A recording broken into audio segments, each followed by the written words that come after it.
Bonjour à tous et bienvenue dans Voix du Ciné. Et aujourd'hui, j'ai le plaisir de recevoir Sam. Sam qui est fan de Pierre Ninet. Exactement. Ça tombe bien parce qu'il est à l'affiche d'un film. Le gourou. Gourou, exactement. On est en février 2026 et il va nous en parler parce qu'il l'a vu. Ça sera sa petite critique tout à l'heure. En attendant, est-ce qu'il est vraiment fan? On va voir. Voix du Ciné spécial Pierre Ninet. C'est maintenant. Et on va commencer par une première question assez simple. Pour quel film Pierre Ninet a-t-il perdu tellement de poids que l'équipe de production a eu peur pour sa santé? C'était avec le film Yves Saint Laurent en 2014. Ouais. En fait, Perrinet veut tellement bien jouer le rôle qu'il veut se l'imprégner absolument à 100%. Donc pour ça, il a fait un régime, il a perdu énormément de poids. Donc il est devenu très faible. Et jusqu'à même que l'équipe commence à s'inquiéter pour lui et il fasse du repérage et regarde bien ce qu'il mangeait, s'il était efficace, entrée, plat, dessert, le matin, le midi, parce que ça devenait un petit peu dangereux pour lui. Exactement. Quand tu es habité par le rôle et que tu mets ta santé en péril pour un rôle, Yves Saint Laurent, rappelez-vous, en plus il y a eu deux Yves Saint Laurent qui sont sortis la même année, à peu près le même mois, mais c'est de mémoire, moi dans ma conscience collective, le rôle qui a fait que Pierre Ninet est devenu vraiment une vedette du cinéma. Et à ce moment-là, avant il était jeune premier et à ce moment-là il a commencé à être pris au sérieux. Mais est-ce que ça vaut le coup de risquer sa santé? Dites-le moi en commentaire. Est-ce que ça vaut le coup maintenant de risquer sa santé pour un rôle? Dites-le moi en commentaire. Deuxième question. Sur quel tournage Pierre Ninet s'est-il senti totalement illégitime les premiers jours de tournage? Pareil, même film, Oui. Yves Saint Laurent. Et en fait, il s'est senti illégitime, enfin impuissant, car il avait l'impression de ne pas être à la hauteur, parce que il jouait avec des grands acteurs dans le cinéma. Comme lui, il n'avait pas vraiment percé à ce moment-là. Exactement. Il s'est dit, est-ce que c'est vraiment un film pour moi? Surtout qu'il y avait la vraie famille du vrai acteur sur le plateau. Donc il s'est dit, est-ce que je suis vraiment à ma place actuellement? Il est fort, hein. Et oui, le syndrome de l'imposteur, C'est ça. ça arrive. Tu l'as, le syndrome de l'imposteur, toi, Sam? Ça dépend. Ça dépend? Ça dépend. C'est normal. Ouais. Tout le monde l'a, en fait. Faut juste passer outre. Question numéro 3. Dans quel film Pierre Ninet s'est pris pour Belmondo?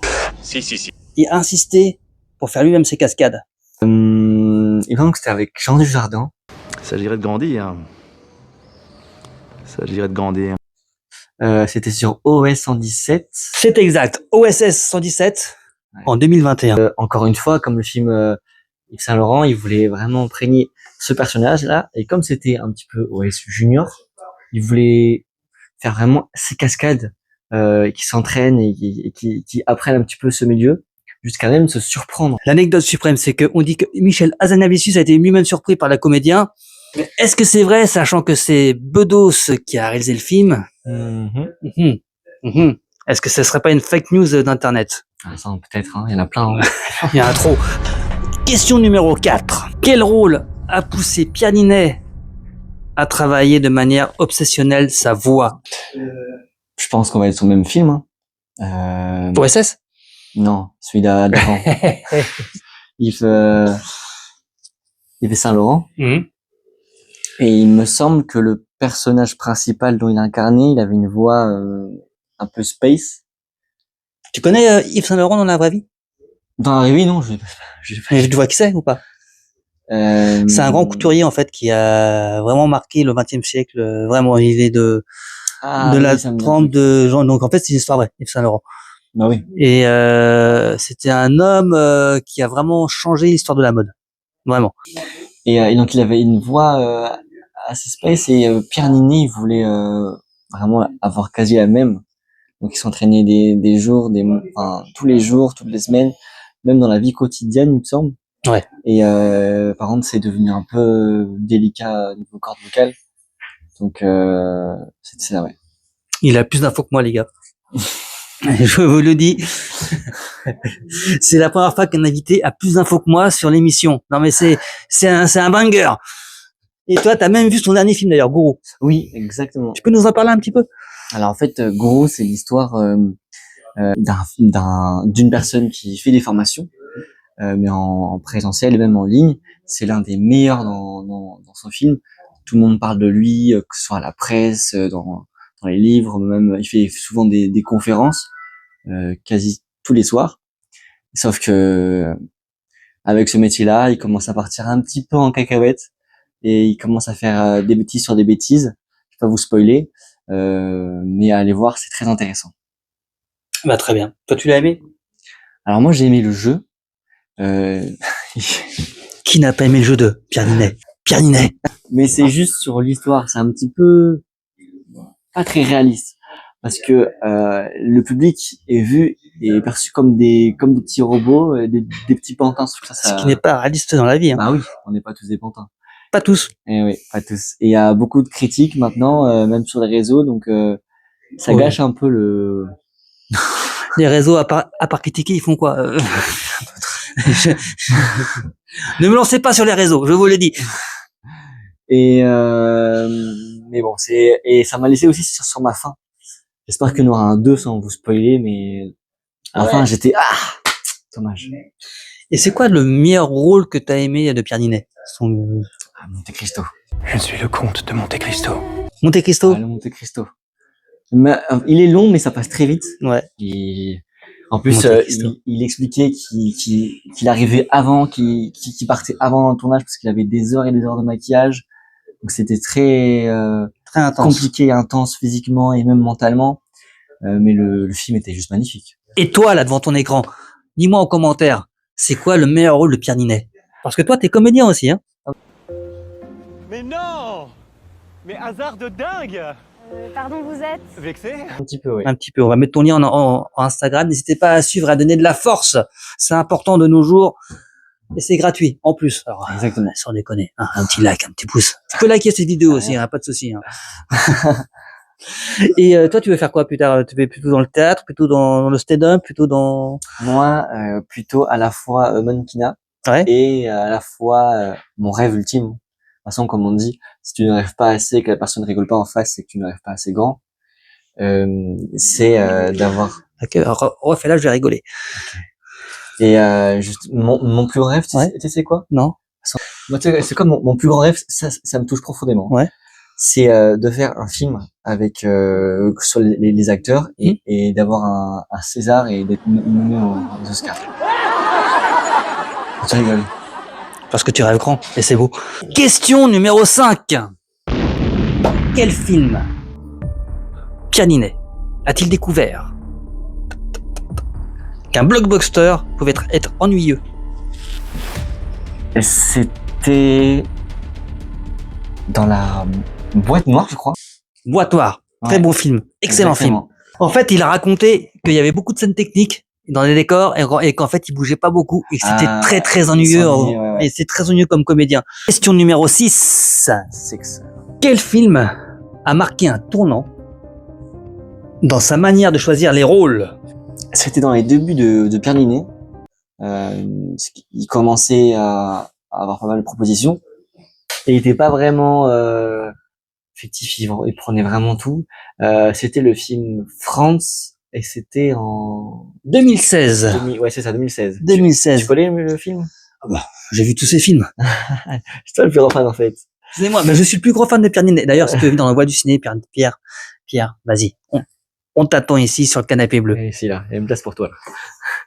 Mais il a expliqué comme quoi il était un petit peu déçu du tournage. Ouais. Et après ce tournage, il s'est mis en tête qu'il fallait quand même qu'il fasse une petite sélection, qu'il accepte pas n'importe quel rôle et regarde où ça l'a mené justement. Ouais. Une belle leçon de vie, savoir dire non les gars, savoir dire non. Mais pas à tout. Pas à tout, mais savoir dire non, c'est valoriser certains oui. Oh putain, c'est beau. Oh, ça c'est beau. Oh, c'est beau. Ça faut que tu la gardes. Oh.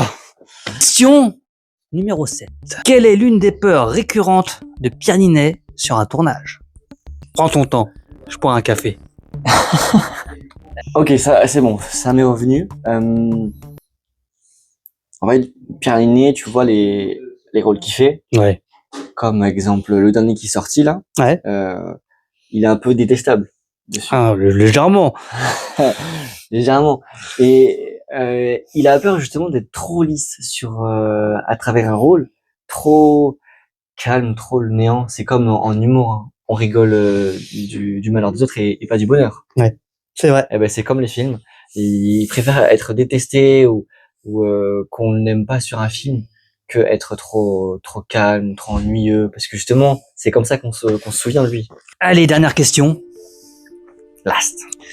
Pourquoi Pierre Ninet, et c'est une leçon de vie pour vous les jeunes comédiens qui regardez cette vidéo, pourquoi Pierre Ninet observe-t-il ses acteurs plus âgés et plus expérimentés? Ça, c'est une bonne question. Ça, c'est une bonne question, ça veut dire que les autres sont pourris? J'ai pas dit ça.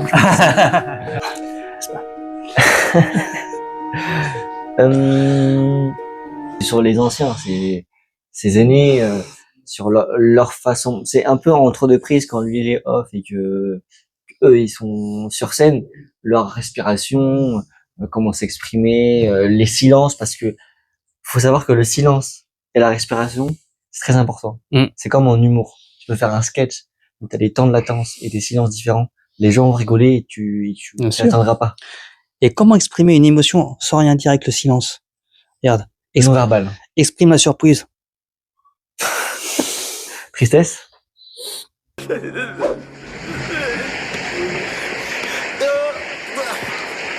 Merci à tous.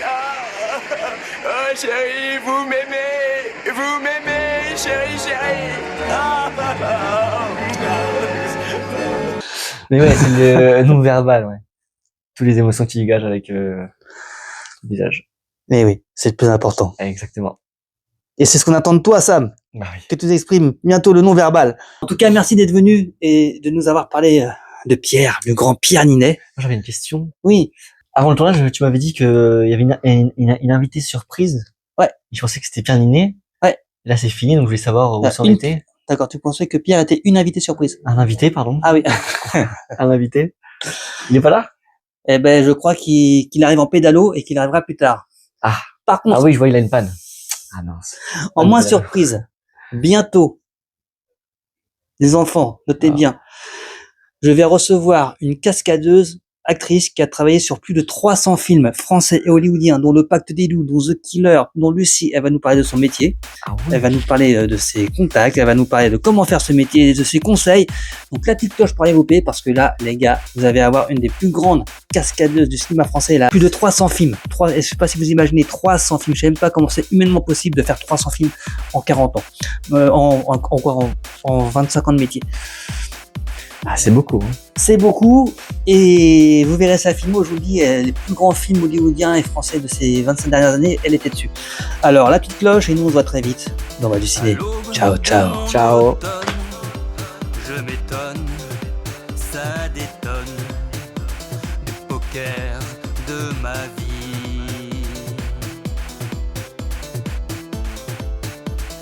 Derrière mon épaule, mes souvenirs me frôlent, nostalgie